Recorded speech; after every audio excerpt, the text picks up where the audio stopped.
As our expectations have lowered and the reality of the show has set in, it's natural to perceive an improvement in the dialogue. But it hasn't really improved. We've just developed an immunity to cringe. We're evolving as an audience. The dialogue of The Rings of Power is still atrocious, and all the flaws of the first season continue to plague the show. Let's start with everyone's favorite category, poetic nonsense. The primary function of a comparison is to explain or describe something through the use of an image. By projecting the image into the viewer's mind, it creates a strong and memorable impact that a literal description cannot necessarily achieve. That's why writers tend to say, "she runs like a horse," rather than "she can run 15 miles an hour." A horse is immediately associated with high speed. He's comparing me to a horse. The 15 miles can be distracting as it raises many questions. How old is the woman? Is this based on a short distance? What is the average running speed? And how does it convert to kilometers? In short, you generally don't want to make it more confusing or invite the viewer's mind to wander off trail.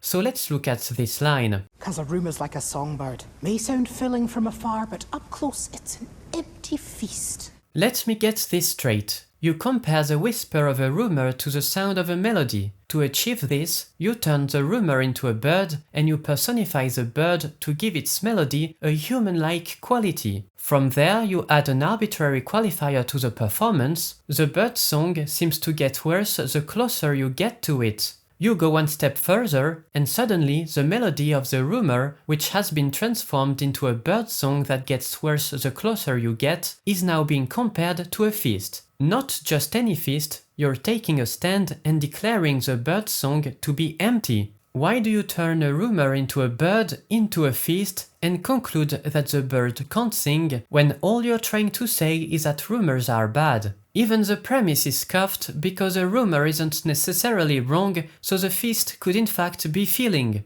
Just to make sure I'm not suffering from media illiteracy, I went straight to the horse's mouth. Hello ChatGPT, would you agree that your line in The Rings of Power is confusing? The metaphor is creative, but it might be a bit confusing because the connection between a songbird and an empty feast isn't immediately clear. While it effectively conveys that a rumor may seem appealing from a distance but lacks substance up close, the imagery could benefit from a more direct link between the two ideas. Thank you, sir. Just make it easier for you next time. Either ditch the songbird, cause this rumor may sound filling from afar, but up close it's an empty feast. Or ditch the mill idea. This rumor's like a songbird. Its melody might appeal, but offers no true guidance. Of course, if it were up to me, I'd just shoot the bird and get rid of the whole sentence, because not everything can be saved. So there's poetic nonsense, and then there's pseudo-intellectual nonsense. These are the lines that don't use big adult words, but instead focus on trying to make you think. Spooky. No one can give you a name. It is yours already. It is who you are. And when you hear it spoken, you feel your heart glow.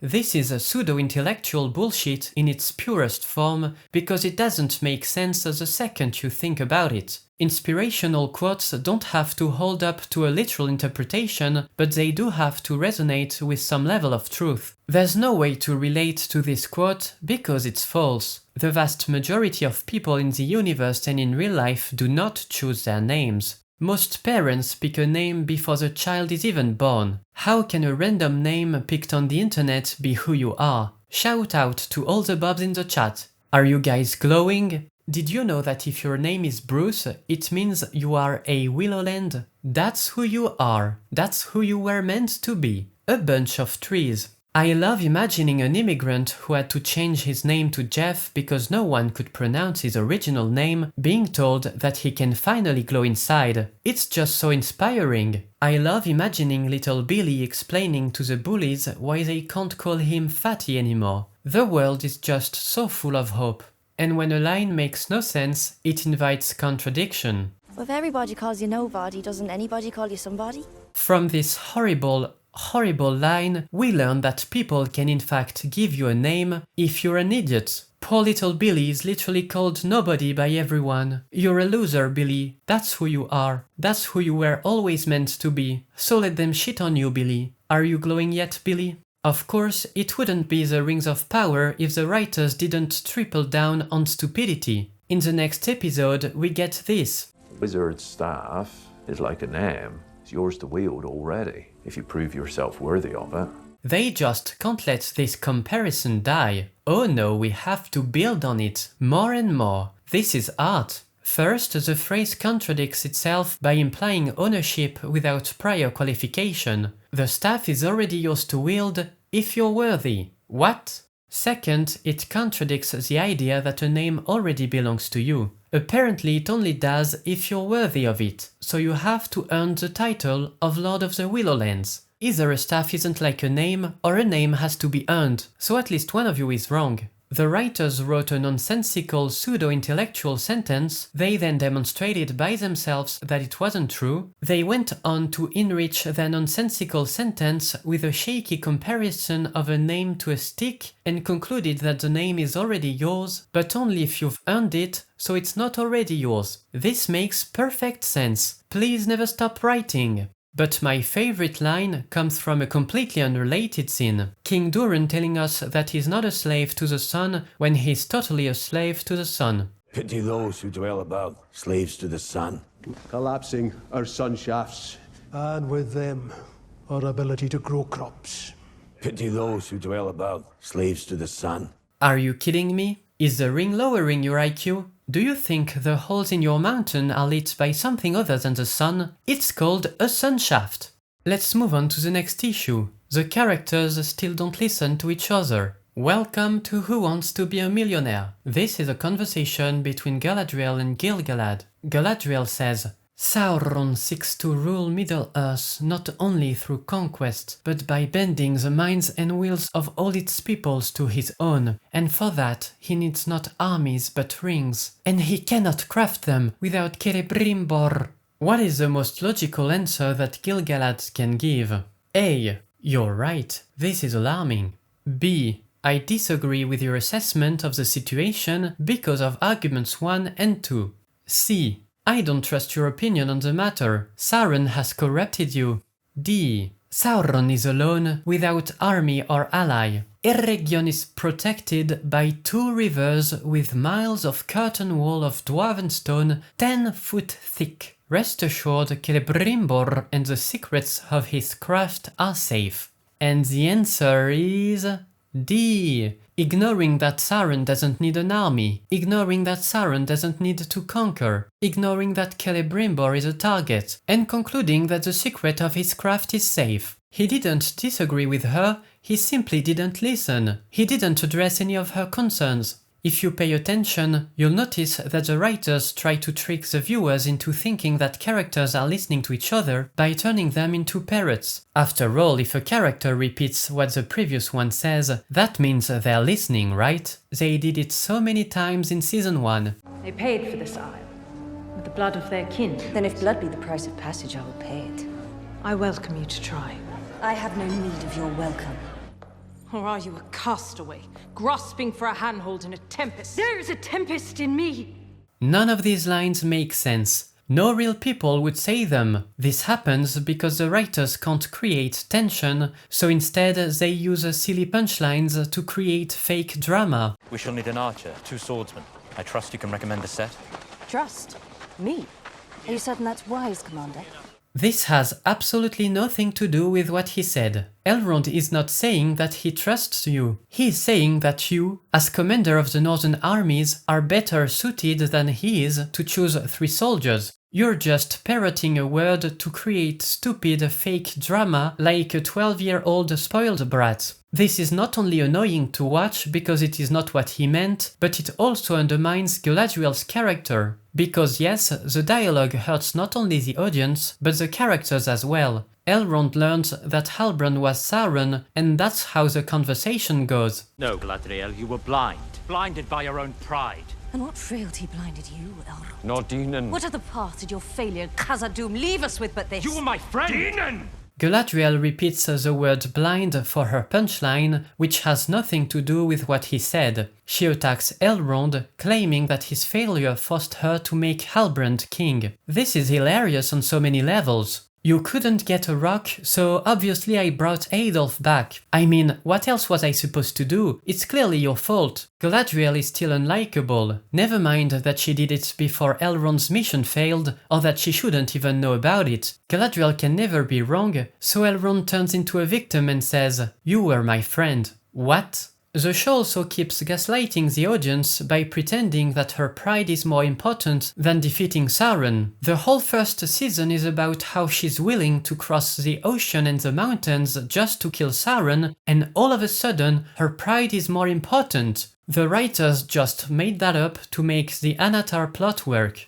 King Durin spends the first season preaching about the dangers of unseen forces, and when his son finally agrees with him, he suddenly does a complete 180 and wants rings. He needs zero convincing, he doesn't ask the elves for proof, there's no conversation about racism or unseen forces. No, dialogue is hard. Círdan is a joke character. They use him for random setups with stupid payoffs. You are the oldest and wisest of our kind. Elrond would seek out someone he can trust. Someone older, wiser. Wow, clever. Perfection. Perfection exists only in Valinor.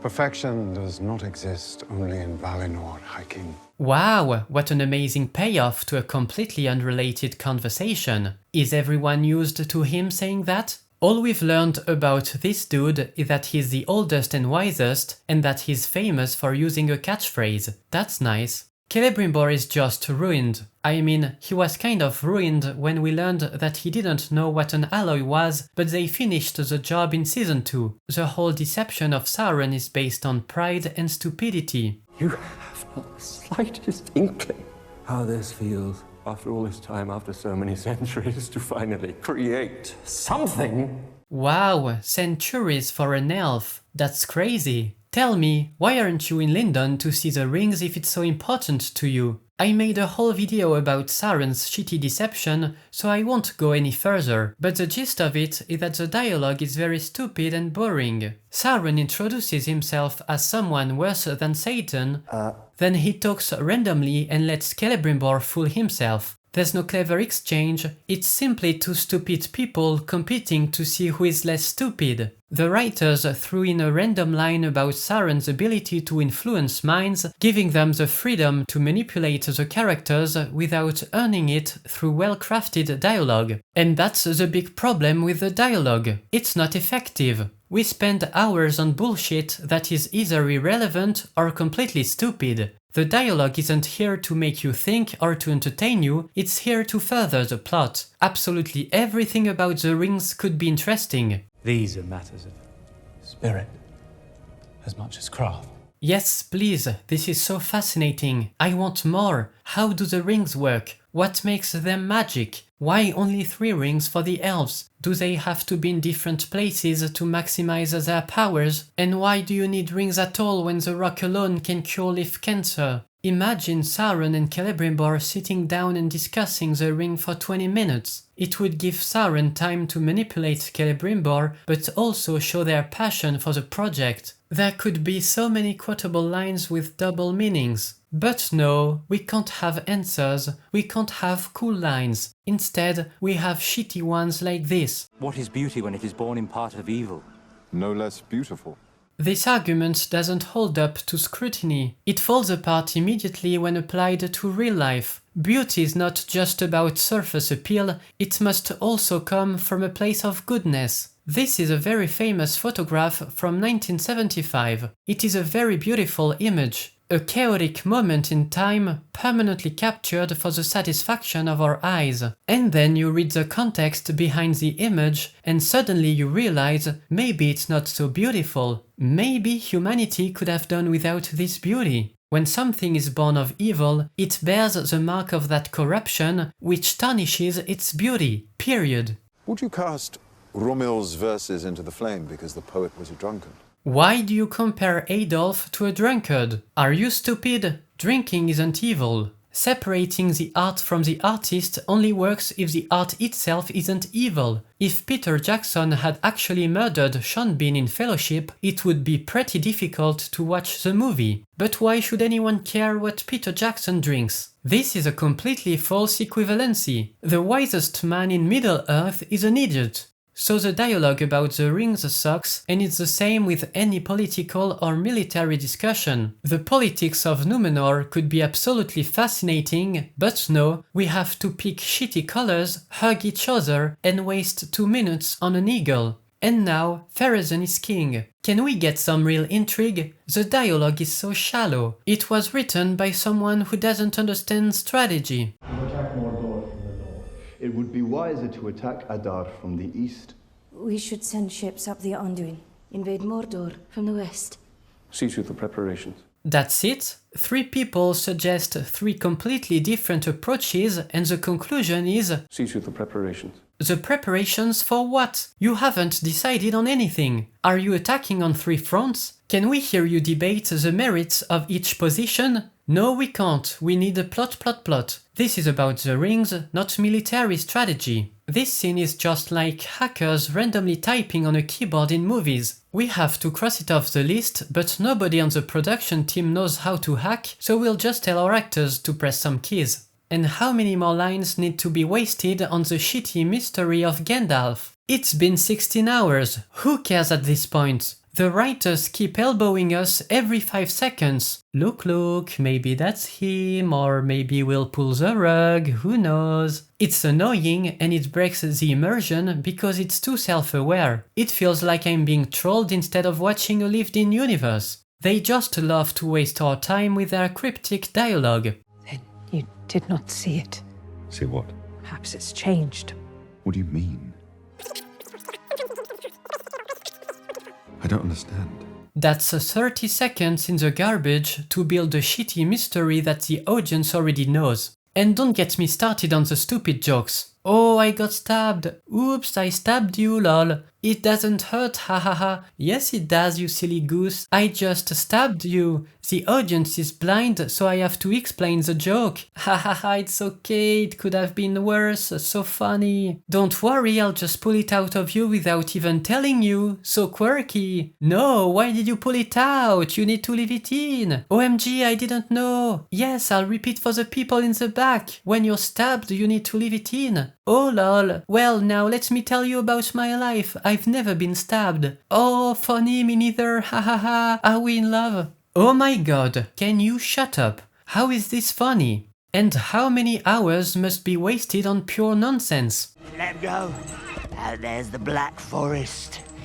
Nothing comes out of there alive. What do you mean by the Black Forest? Why is there a Black Forest next to the village all of a sudden? How do you even know about the Black Forest? And what do you mean by nothing comes out of there alive? You just came out of there alive. The shrine is for the faithful. King's men aren't welcome here. I don't see you praying. What? Of course he's not praying. What? As one who so masterfully manipulates metals, just be mindful someone is not manipulating you. What? As one who so masterfully manipulates Amazon boxes, just be mindful someone is not manipulating you, because clearly, hence manipulation is related to mind control. And how many times are you going to gaslight the audience with cringe? Sauron used me, and under his hand I was played like a harp to a melody not of my choosing. Wrong, none of this happened. You're lying to the viewers. Sauron did nothing. Go watch your show again. It was entirely of your choosing.